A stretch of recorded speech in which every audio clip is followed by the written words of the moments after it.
lightning bolt that struck today. It was so close that you could feel it in your skin. You could hear it sizzling and crackling in the air. We could have died.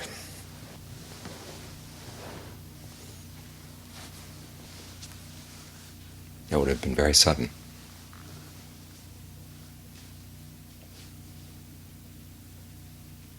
That sense of disorientation. Why is there this weird sense in the air? What's happening?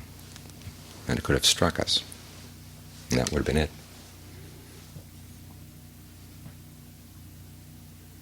Makes you stop and reflect. As the passage says, we're subject to death.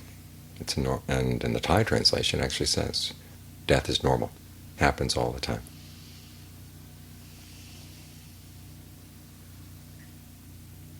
And so the Buddha has you reflect every day. Are you ready to go? He says, when the sun rises, this might be your last sunrise. Are you ready to go? As the sun sets, this might be your last sunset. Something might happen tonight. Are you ready to go? And the answer almost always is no, not yet.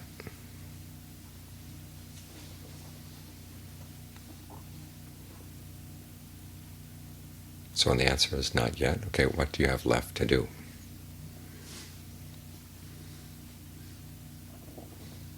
And this contemplation is not to get you discouraged, but it's to get you, make sure that you stay heedful. That there's important work to be done in training the mind. And you don't want to put it off to tomorrow or next week, or even just the next breath. You've got this breath right now. What can you do to train the mind with this breath? What work needs to be done? I'll make that your top priority.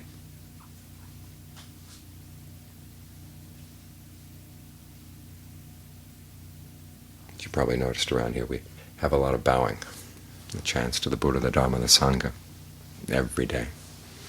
A reflection just now on respect for the Buddha, the Dhamma, and the Sangha. What it comes down to, though, is respect for your mind, respect for your desire for true happiness.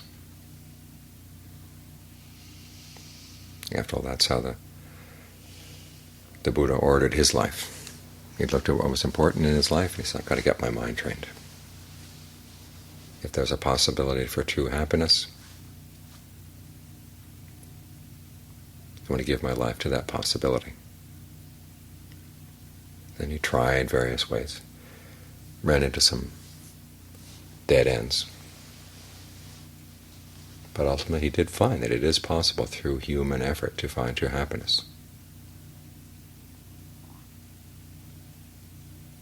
He had been discouraged by other people. These other people tried to discourage him from his quest. They kept saying true happiness is impossible, and as our society keeps saying today. Buy our new sponge mop and you'll be happy. Don't worry about true happiness. Just be interested in the kind of happiness that comes from buying our things or buying the experiences now. There's this whole economy around the Ford experience or the Yosemite experience. The economy, society is geared to distract us from our desire for true happiness and to teach us disrespect for our desire for true happiness, telling us that it's impossible or that it's selfish.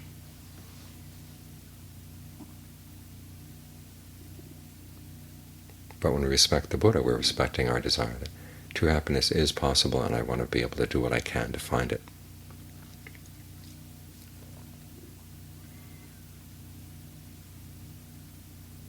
And so we listen to those who seem to have found happiness before us, and we give their teachings a try.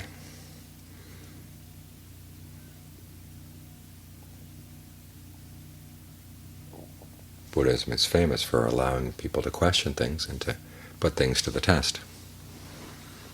But putting things to the test requires an awful lot of commitment. So we do start with this attitude of respect.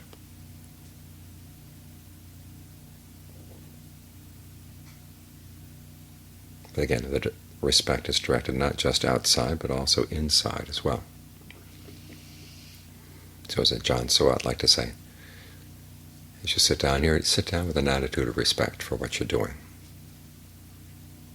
You're doing important work here, delicate work, training the mind. And whether it's going well or going poorly, that's not the issue right now. The issue is that you keep at it, that you don't let yourself get discouraged.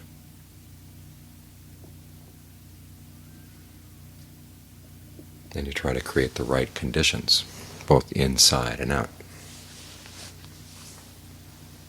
for focusing on training the mind as your top priority.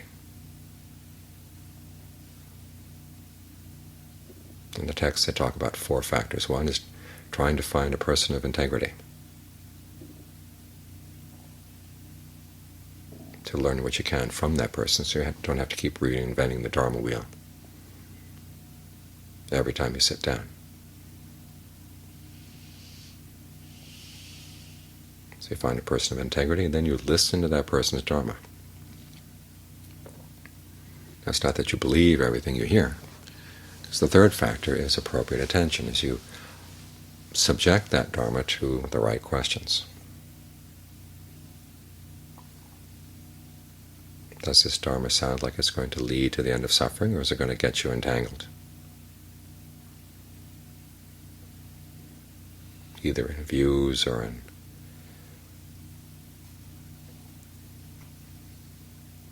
all sorts of social responsibilities, things that will distract you from really focusing on the mind. And also you take that Dharma and you reflect on yourself. What does this Dharma tell me about my own suffering? What does it tell me about the causes of my suffering?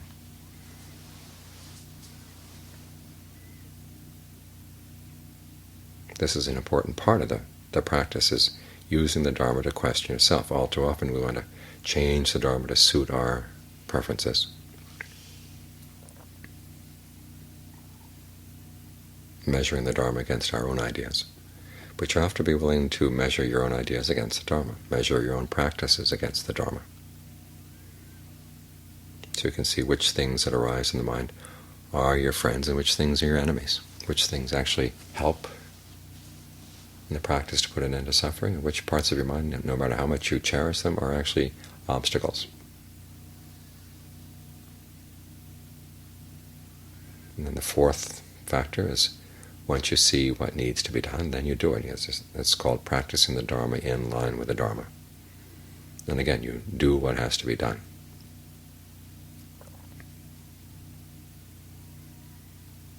To give rise to a sense of disenchantment, dispassion for the things that you've been feeding on that actually lead to suffering.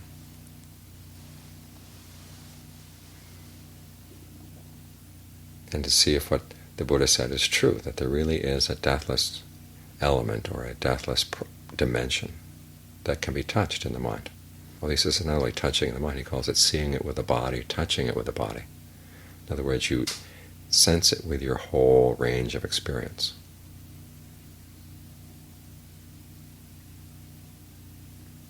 So that's what we're after. It's that possibility.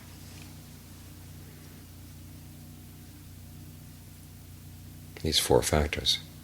Finding someone who's a person of integrity, which the Buddha defines in one of the texts as someone who doesn't have the sort of greed, aversion, or delusion that would cause him or her to claim knowledge that he or she didn't have. You find a person of integrity, you listen to that person's Dharma, you apply appropriate attention to it. In other words, you try to look at it in terms of the Four Noble Truths and the duties of the Four Noble Truths.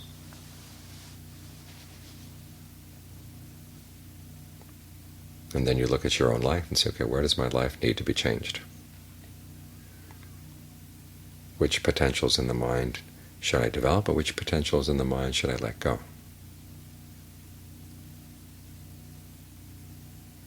There's that famous saying from the third patriarch in Zen, that the great way is not difficult for those with no preferences. There are lots of different ways of understanding that statement, but the most useful one is that you do what has to be done.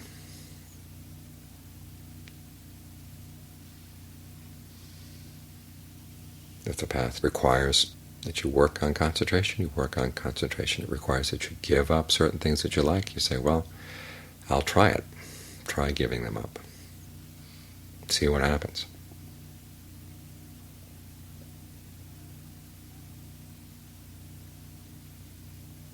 And at the same time, learn how to talk yourself into wanting to do the practice. This is an important element in right effort. It tends to get overlooked, the factor of desire. For years, when people were translating the Pali Canon, they came across the word desire in the definition of right effort, and they said, this can't be. After all, desire is bad. It's got to be something else. So they translated it as zeal or enthusiasm or something else. But the word actually means desire. You try to generate the desire to do what's skillful and to abandon what's not. So it means you have to psych yourself out.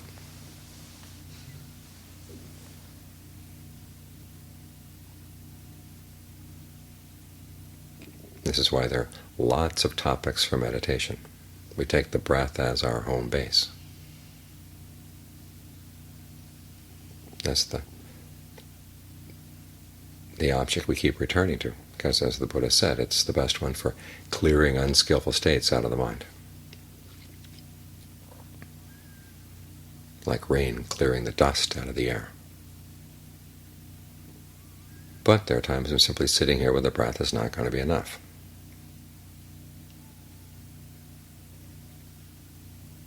So you can stop and reflect on the Buddha. What kind of person was the Buddha? He had all that wealth, all that power, and he left it.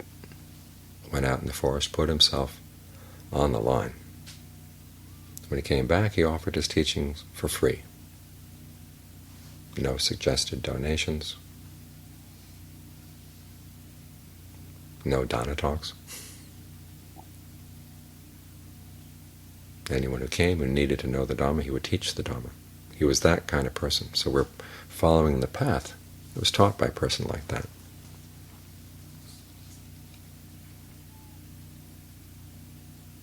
Reflect on the Dharma.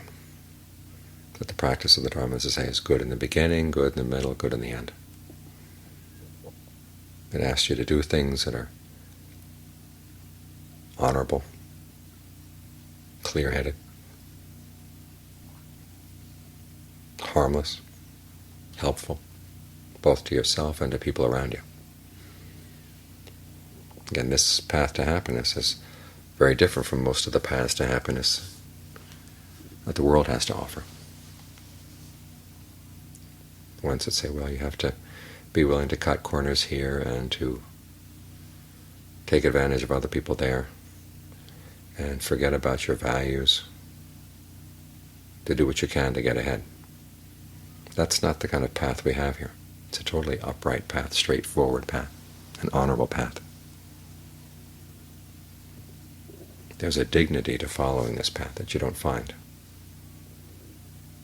in most of the ways people scramble around to find happiness. You can reflect on the Sangha. When you think that you're having difficulties in the practice, go back and read the Therigatha and the Theragatha, stories of the elder nuns, elder monks, and all the difficulties they went through in order to attain awakening. But they were able to do it. Many times they were worse off than you are now. Yet they were able to pull themselves together. They can do it, you can too.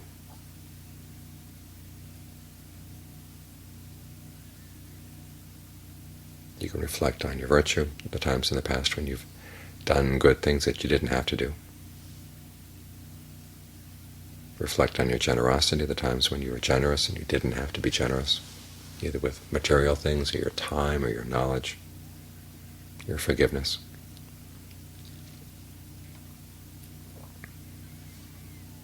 These things help inspire a sense of confidence in yourself.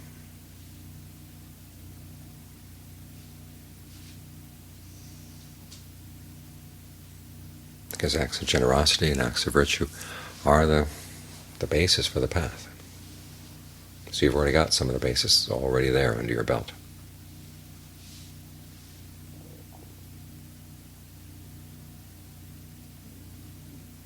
You can reflect on death. Again, that lightning bolt.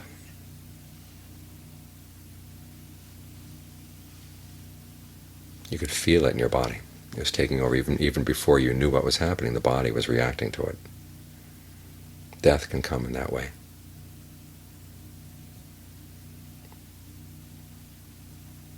And you want to be ready to go. So there are no regrets, there's nothing you're hanging on to. So these are all ways of generating desire to focus on the practice. So you find that you can take delight in seeing unskillful qualities slough away and seeing skillful qualities growing, no matter how slowly they may seem to grow. They're there.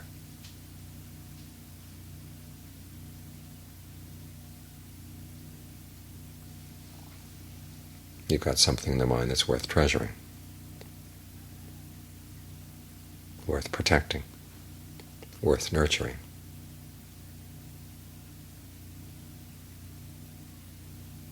So these four qualities: finding a person of integrity, listening to that person's Dharma, applying the questions of appropriate attention, and then practicing the Dharma in line with the Dharma. These are the factors for stream entry.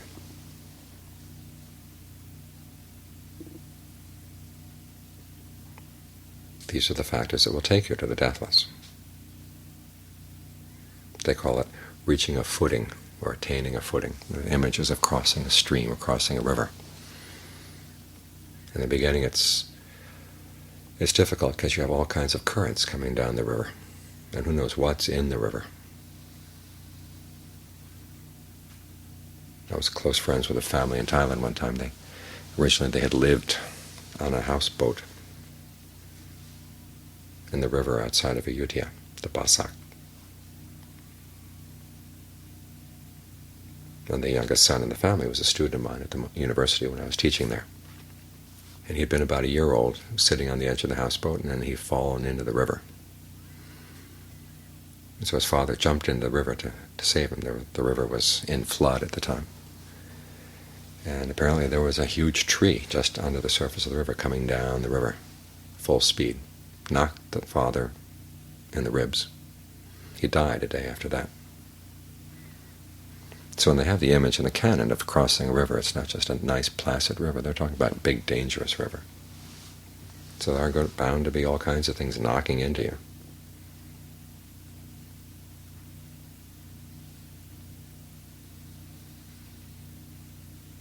As you practice, and don't let yourself get discouraged by them. Unskillful thoughts come up. You've got to find ways to sidestep them. If you can't deal with them directly right now, just allow them to go off to the side. But don't put yourself right in the line of fire.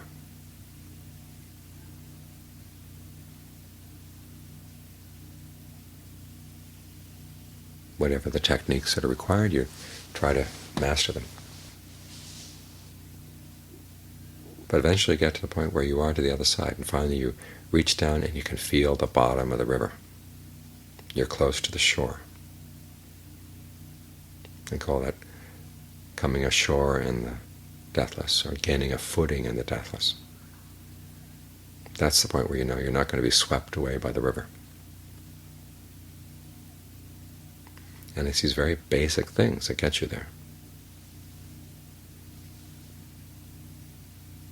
Combined with that attitude of respect. This is an important task.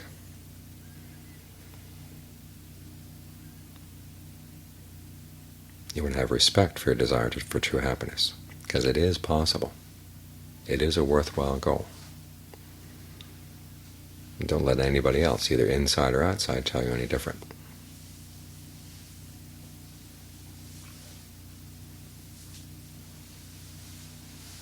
And even if you don't get all the way in this lifetime, there's another chance.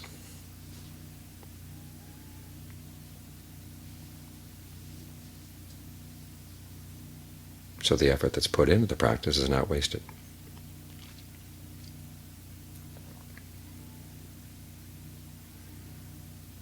But just kind of try to keep that set of values foremost in your mind.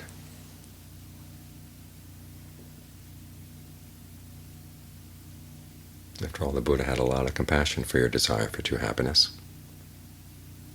He took it seriously, and so should you.